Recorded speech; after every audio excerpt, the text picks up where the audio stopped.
What's up guys, and welcome back to the channel. Today we are continuing on with Sword Art Online Alicization, War of Underworld. This is episode 1 titled In the Far North, which is bad considering where we just left the recap episode off. So, this is the third core of the Alicization 4-core show.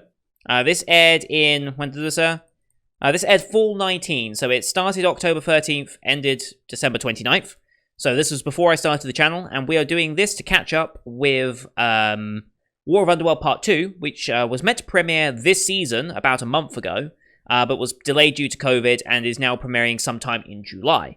So I'm going to attempt to catch up on these 12 episodes on Saturdays, since I don't have any shows to react to on a Saturday. So I'm doing Sword Art Online on Saturday, so it's Sword Art Saturdays, essentially.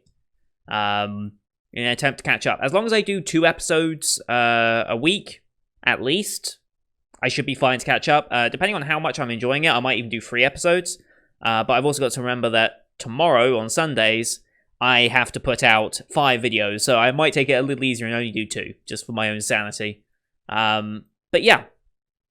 I just put up, if you're watching this one, and you don't remember what happened in the first 24 episodes of Alicization, I did do my recap video reacting to episode 0 Reflection, which is a recap episode of the first 24 episodes, skipping some of the minor details, like how they climbed the tower, meeting Alice, and a lot of the basic stuff between him and Yu-Gi-Oh, how they came to be, the leveling system. They skipped the two college dicks that were trying to rape that poor girl. Rape is a very prominent thing in Sword Art, and I don't know why the obsession with it. Like, it feels like every main villain is a little rapey in that way. Like, it just feels like if I see a big bad villain, almost certainly they're going to have some form of rapey intent, and it's like, okay, it's overdone at this point. Like, I get it, these types of characters would be like that, but yeah, you can have a character that's not like that for once. Have a different villain for once. Just saying. So yeah, if you don't remember the first 24 cores, go react to that. If you are caught up, though, and you want to see the third core of the show, essentially, then this is where we're starting off. So, as far as I'm aware, because I did watch the first 2 episodes of this when it first came out, over 6 months ago, over 7 months ago, nearly 8 months ago, so I have some very hazy memories of things that are happening, but I believe, as far as I'm aware, based on the recap, Kirito is now... he's not the focus anymore. We're following Alice and her journey in the world now, rather than what Kirito's up to. Because Kirito is, at this point, I believe... he's not in a coma. He is still alive and conscious in the Underworld, as far as I'm aware. But he's not able to do anything, realistically. Like, as far as I'm aware, that's what it's like. And Alice is now basically the one in charge. And I think we're going to get some more content around Wrath and their attack, because they're still under attack right now. Like, the time in the Underworld and the time in... that's a good point, actually, now I just think about it. I don't know if that's a plot hole or anything, but... the time spent in the real world and the time spent in the Underworld are vastly different. Like, the Underworld's time is progressing much, much, much faster, hence why they've had... over 400 years of development, 80,000 people now live there in the Underworld. And Wrath, it's only been like a year or 2 or something like that. I forget the actual time translation. But when they were talking to Kirito in the Underworld, does time in the Underworld sync up momentarily as they talk? Or how does that work? I don't think I'm meant to question how that works, realistically, but it's just something crossed my mind. I don't know. I don't know if that's just a case of, oh, plausible deniability because it's part of the story. It's just like, well, they need to communicate for this, so we might as well make it work for this. Forget the fact that time is completely different in the 2 places. I don't know. Anyway, unless they can momentarily sync it up to their time just so that they can alter things. I don't know. Anyway, so yeah, that's where I know we're at in the story. Quinella is gone. The final load test, whatever that is referring to, that Quinella mentioned, is due to be happening, and I believe that is the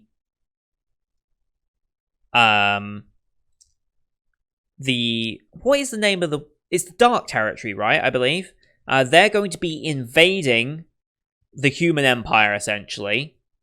And this is the final load test, I'm fairly certain. They're going to be attacking, and I guess this is the final, from Raph's point of view, this is the final test to put on their bottom-up artificial intelligence, ALICE, which is an acronym for the type of intelligence they're developing here. I forget the full acronym, they mentioned it last time.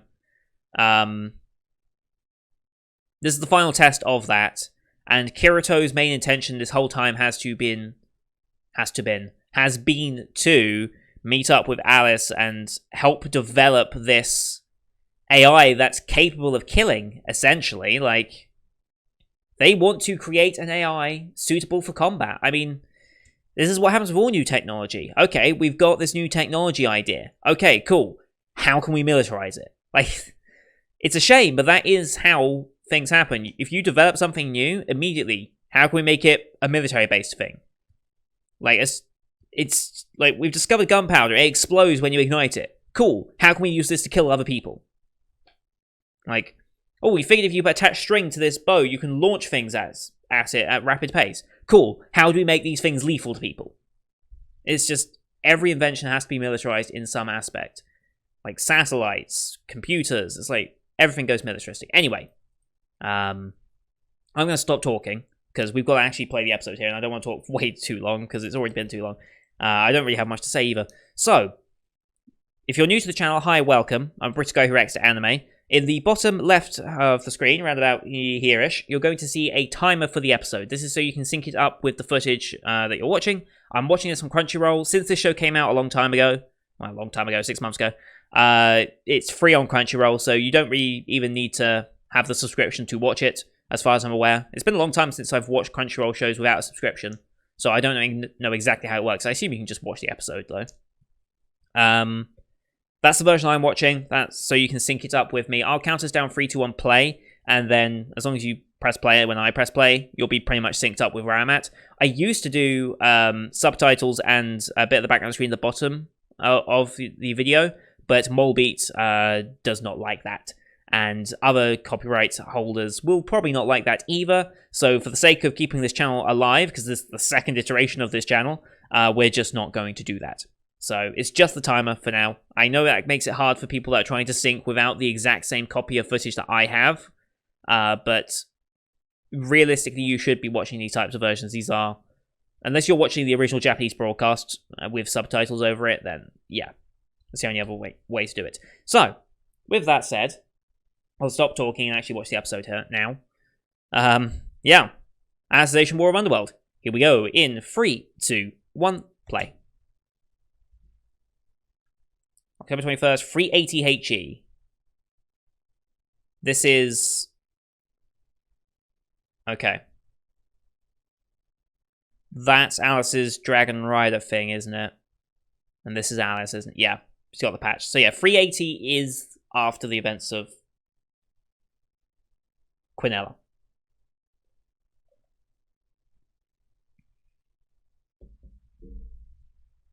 Living a normal life so far, after breaking control from the Pontifex. Oh, hi, Celica, there we go, thank you. I'm terrible with names.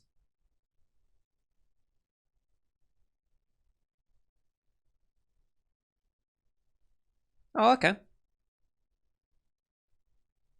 Probably. Ooh, they're holding the reveal of him here. And he's in a wheelchair. Yep. He's... OP time. God, so many characters there.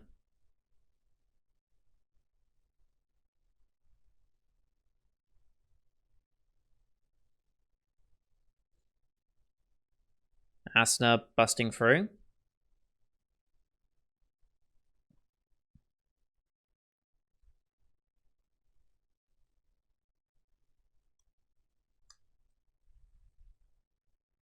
Bunch of new characters. Wait, you're alive? I thought you said we killed you, but I guess you might still be alive. Evils. Eating chess pieces, I don't recommend that. Doesn't end well. Those are the people invading Wrath at some point.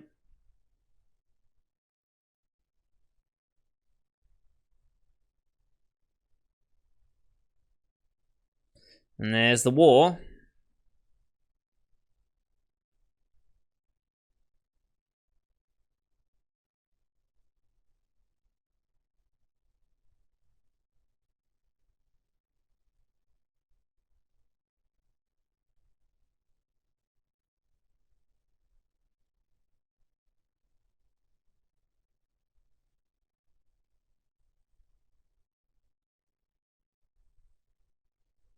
I like the OP.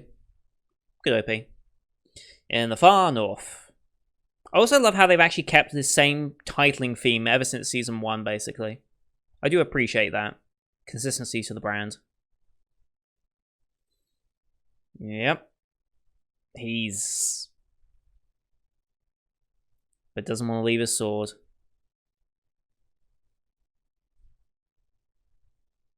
I believe there has been a time skip from the ending of the last core and this one, I believe. I don't know how long it's been, but there has been a time skip. So she is used to caring for him, essentially. Yu-Gi-Oh! Sword. I mean, they didn't even talk about how they got these swords either in the recap, but there was a whole story behind them and how they trained with them, learning sword skills again.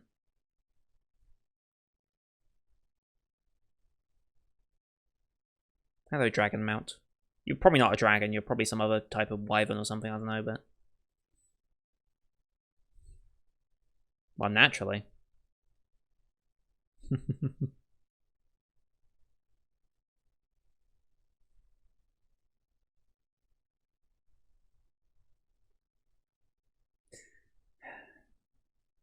sure.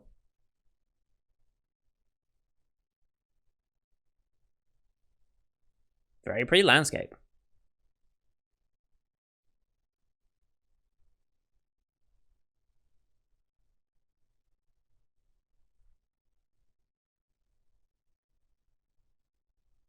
Yep. Well, for now. And now we're flashing back, okay.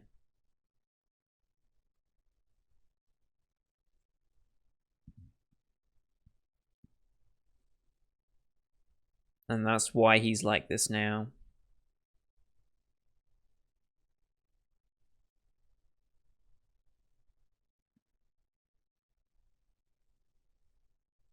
Mm-hmm.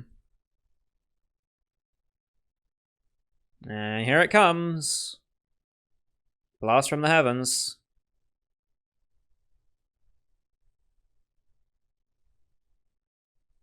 And he out.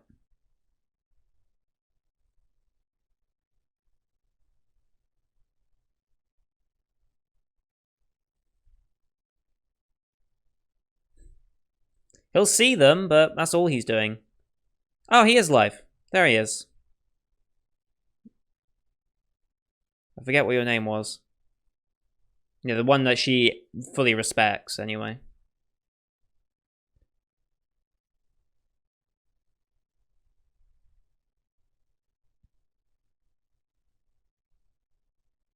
Mm-hmm. Explaining it to everyone else. Joodlekin, there he is.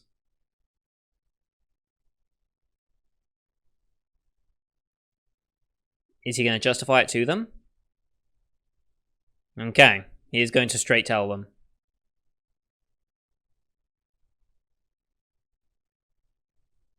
Yes, she did, and you all believed her without question.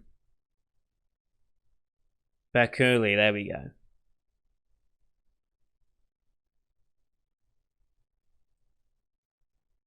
Mm-hmm.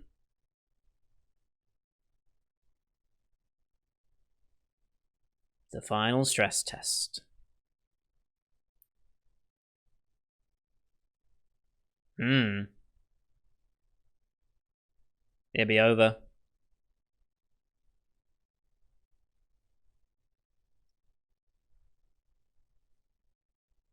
Do it properly this time.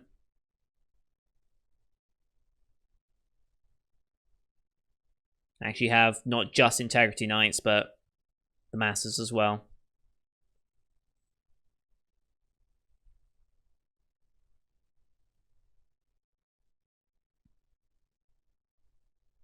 Alright. So the Axiom Church is getting together at least. A nice touch there was that they were all not in sync. Like, if they were all in sync as CG animations, that'd be unbelievable. But because they're in training, they're all just slightly off here and there. That's a nice touch. Not everyone would pay attention to that, though. Stop worrying about the boy. The rumors are spreading. As the rumors spreading.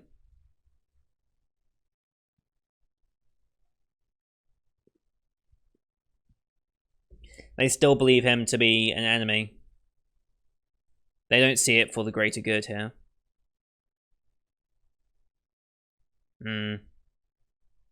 So you're going to leave the Axiom Church. In secret, okay. Well, yeah, I mean, if people knew that you were taking him, they'd be after you pretty quickly, wouldn't they?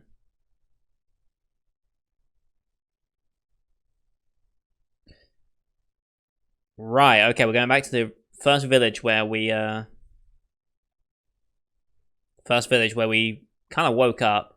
Well, we didn't wake up there, we found our way here as the first place with Yujo at the, some form of steel tree or whatever.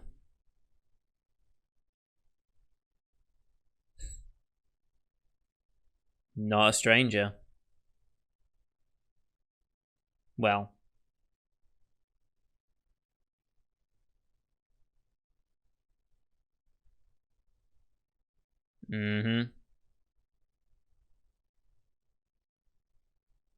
Her father.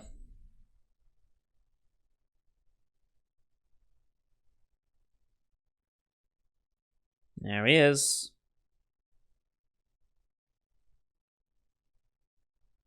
Yep.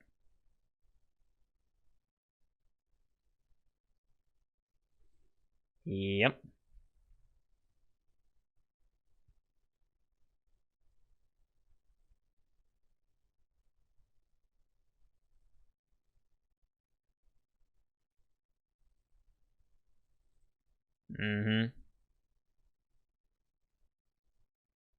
Honest.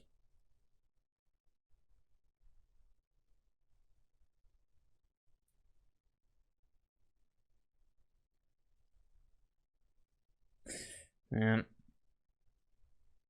Steadfast in their idea that she's a criminal.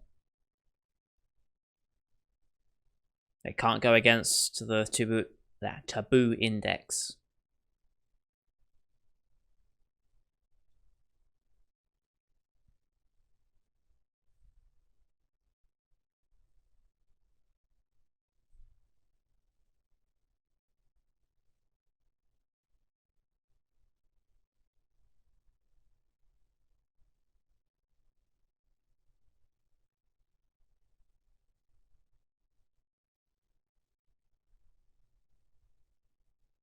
Well, naturally.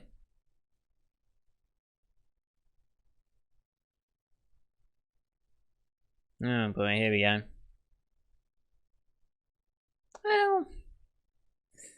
Well, it's probably naturally, yes. But they expect you to work for them. Oh, yeah.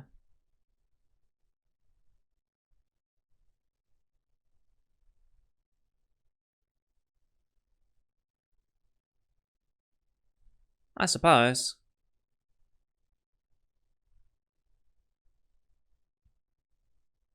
Okay. Aw. Good sister.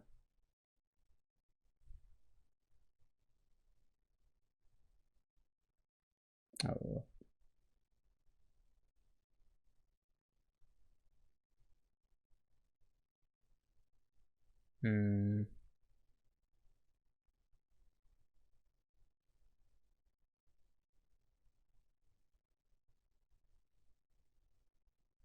Yep, they can't break through that tree. They don't have the...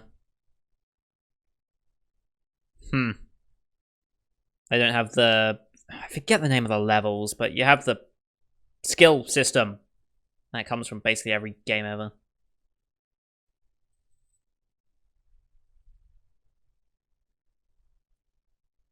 Platinum Oak, okay.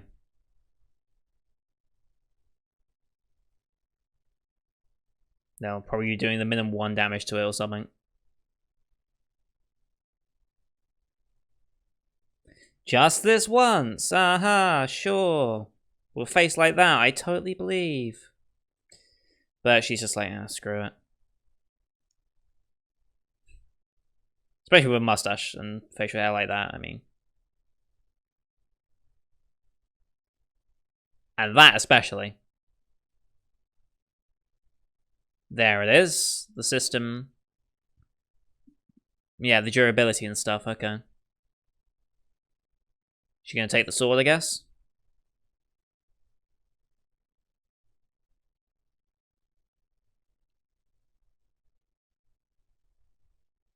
Hesitant, obviously. Reassuring look.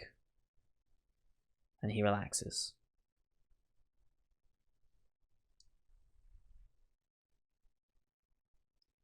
And then one swing, kablooey. And they don't know shit. Not that sword, it ain't. There's a history behind this sword you have no idea about.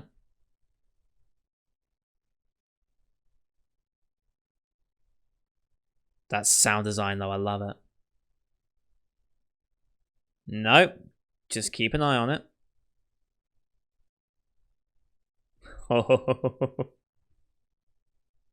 I'll show you.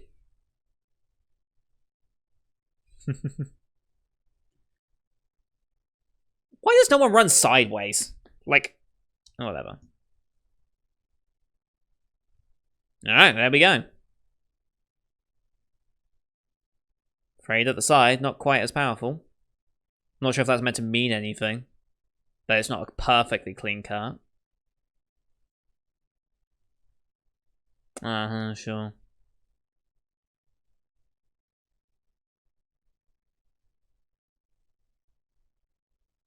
Yeah, double the work for 30 times. No, double the pay for 30 times the work.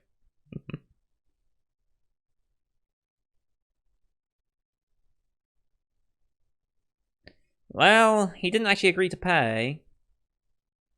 Technically. 100. Why do I feel like that's pitiful? Oh boy. Where's his sword?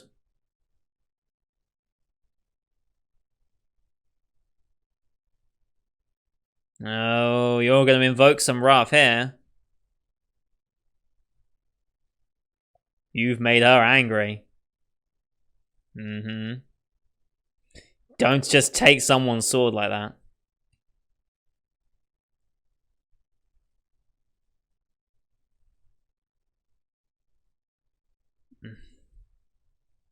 Sure. Yeah, bullshit. Yes.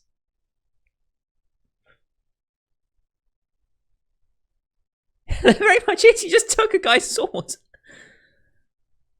God, I wish you actually hit them. I love Alice. Alice is probably one of my favourite characters to ever come out of the Sword Art universe. Look what you want. She could murder the lot of you.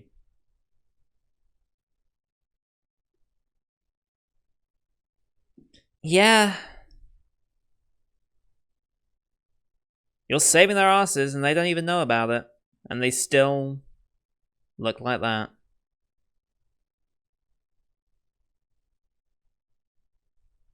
Makes you question why even bother, doesn't it? Oh? Why were you out flying? Whatever your name is, weird dragon rider things that the knights have.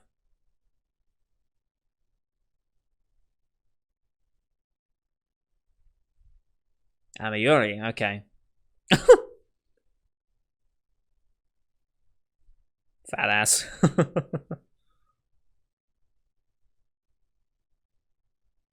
mean, what's it meant to do all day?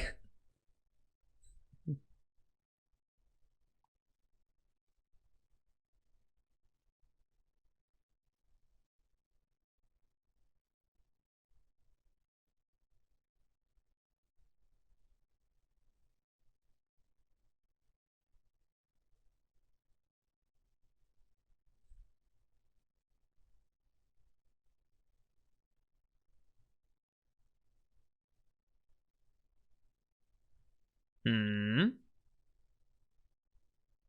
Looking up at something. Ah, another one. So another Integrity Knight coming? Is that good or bad? I suppose it depends on the knight? Which one is it?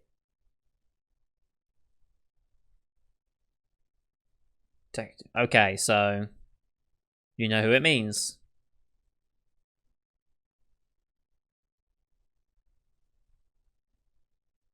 Name drop.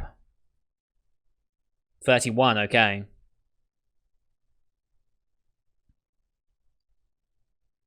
The one that came after Alice. Alice's synthesis 30, so...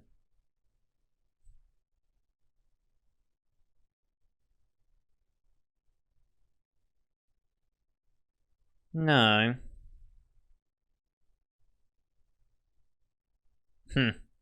Sure.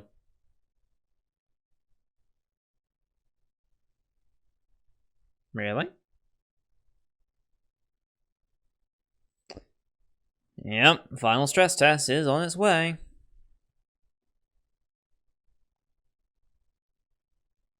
Okay. They probably will.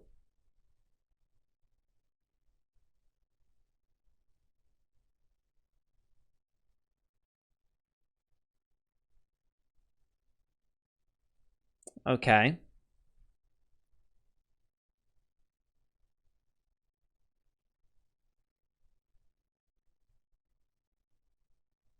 Sensing sibling. Mm-hmm.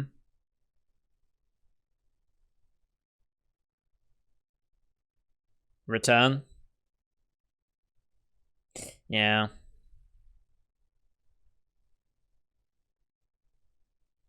I mean, that is true, but not while Kirito's like this. Hmm.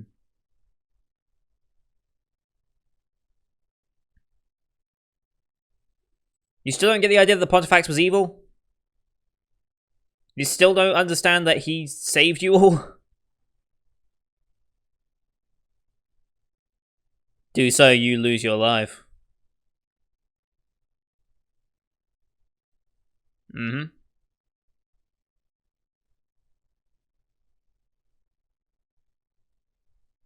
That's a good question.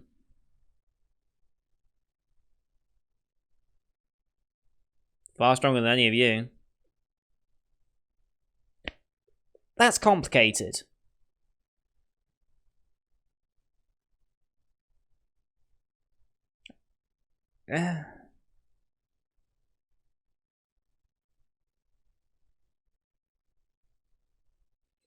I mean, yes, that is his duty, but he got fried. He's probably fighting himself just to get through it.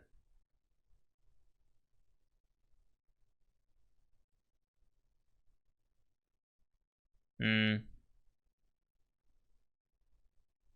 I guess that's what the tree was meant to represent. There wasn't a complete cut through the tree. There was a bit of fraying at the end, showing that her power has not reached its full potential.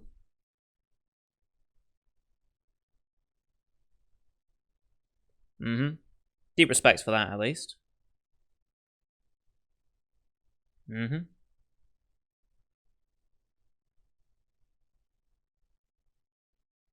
And off he goes.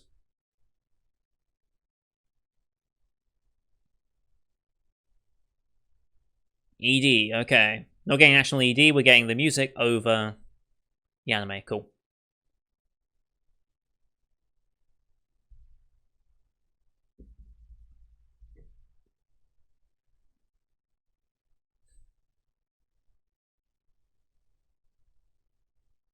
Still looking up. Okay.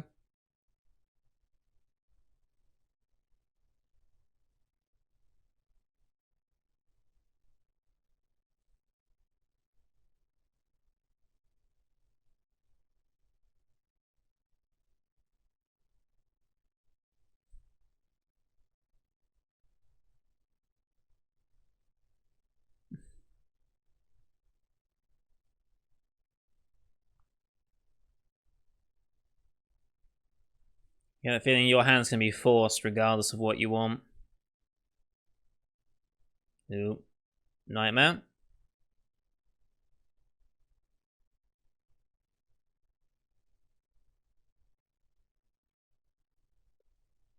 He reacted as Familiar reacted.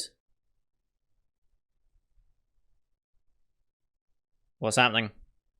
What are they seeing? A village being raised. Oh boy. Probably.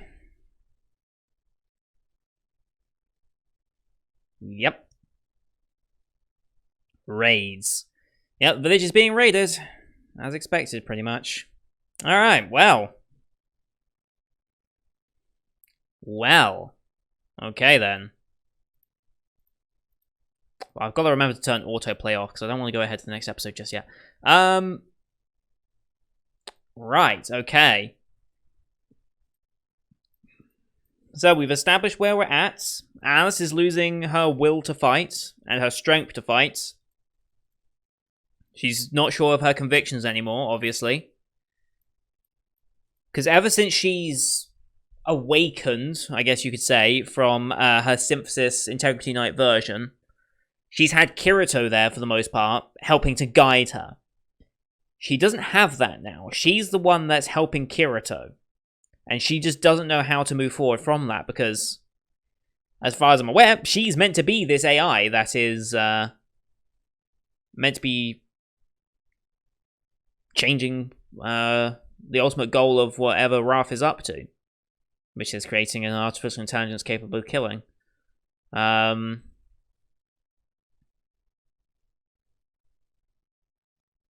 Yeah, and with Kirito out, she feels a responsibility to take care of him over anything else, because she sees him as having all the answers to her questions, essentially.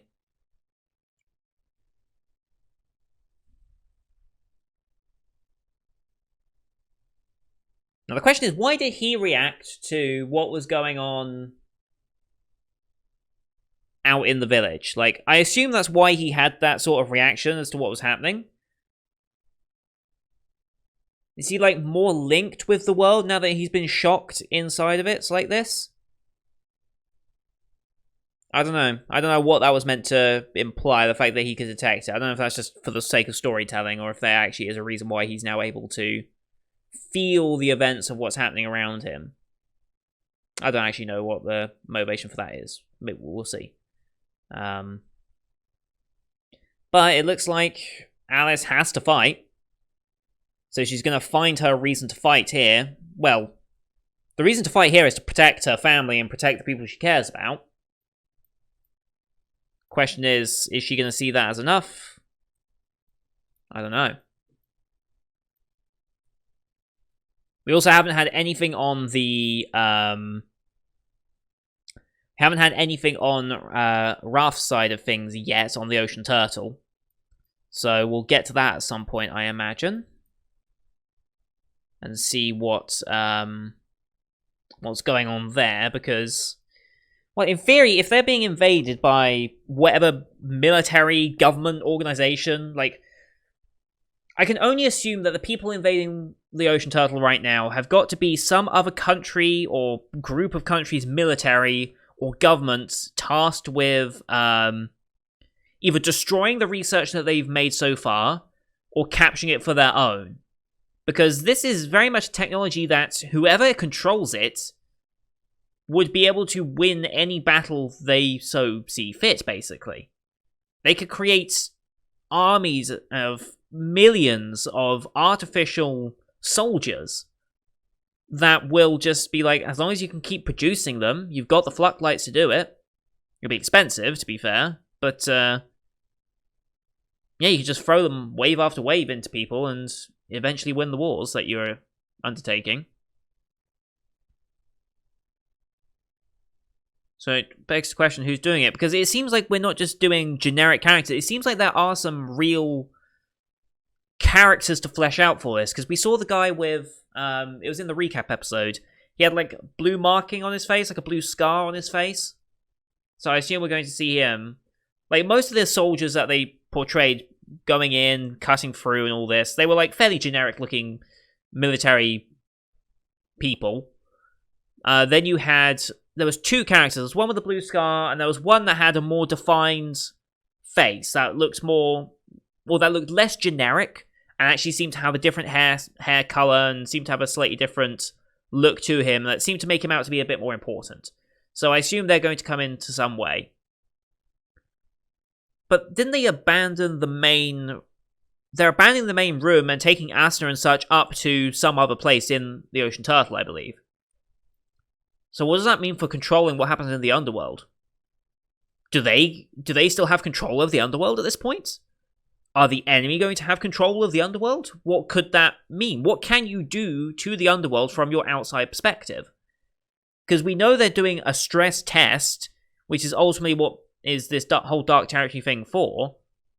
This is all for the purpose of making sure their AI works in the form of Alice. But, okay, now what's Kirito going to do? Because Kirito is obviously, once he awakens from this vegetative state, essentially, like, they're not going to leave him like this for the rest... Well, they might leave him like this for the rest of the season. It might be like episode 11 or episode 12 this season where they're like, he's back, and he's pissed, or something like that, who knows. So it's going to be somewhere around there, probably. There's going to be an event in the story that causes him to be like, finally get up and actually fend for himself, either to protect... He's either going to protect Alice in her time of need, or someone else, or something else. He's going to want to protect it, more than likely, to save someone, because that's very much Kirito's style, is he wants to save people. He'll save someone else and not care about his own existence for the most part. Like, that just seems fitting of his character at this point. So they're going to do that at some point. But what will happen when Kirito realizes what Raph is doing? Because he's not aware that Raph is building this AI for the purposes of war, does he, at this point? I don't think he knows that. Like, he's aware that this is essentially just another VR world to him. This is another artificial world that he's exploring and helping them test in some way. But I don't think he's aware of the ultimate war intentions of the AI. He knows the importance of Alice because they told him to look for Alice and take her to the Eastern Gate and go south, which is presumably to the Dark Territory. And we saw the knight that showed up today. What was his name? God, names are going to be terrible for me. They really are. Is he even going to be listed? Because he seemed like not that too important of a character. Eldry Wolfsburg, there he is. Eldry Synthesis 31. Yeah, he came up and showed, we need you on the Eastern Gate. So that is almost certainly where they expect the Underworld, the Dark Territory to attack from. Although it seems like goblins and such are raiding from the north right now. This is just part one of the phase. Also, it seems rather fitting. Didn't we fight... Wasn't one of our first fights with Kirito, Yu-Gi-Oh, and Alice back before the whole invasion of Dark Territory? Didn't they fight goblins in the original, like, part of Alicization? I'm fairly certain they did. So I don't know if this is meant to be like a small callback to that or not. But yeah, I'm fairly certain they fought goblins before then. I wonder if this is going to... Also, another thing, will this change people's opinions of Alice? Because the village still believes her to be a criminal. They still believe her to be a criminal and not welcome in the village, at least the father does. With her presumably coming to protect the village from these goblins and whatever else is there. Did they say orcs? I can't remember if they said orcs or not. I think they said goblins and orcs. But whatever monsters are coming to fight this village, I wonder if their opinion of Alice will change now that she comes to protect them and save their lives. Because I imagine something of that effect is going to happen. Like, it would seem odd if they didn't. Just saying. But maybe that might be some redemption to her character for the village people. But past that, what's she going to do? Like, will she realize that the reason she's here is to protect people and then be like, okay, we're going to go to the Eastern Gate? Like, don't know. I'm kind of interested to see how her character develops now.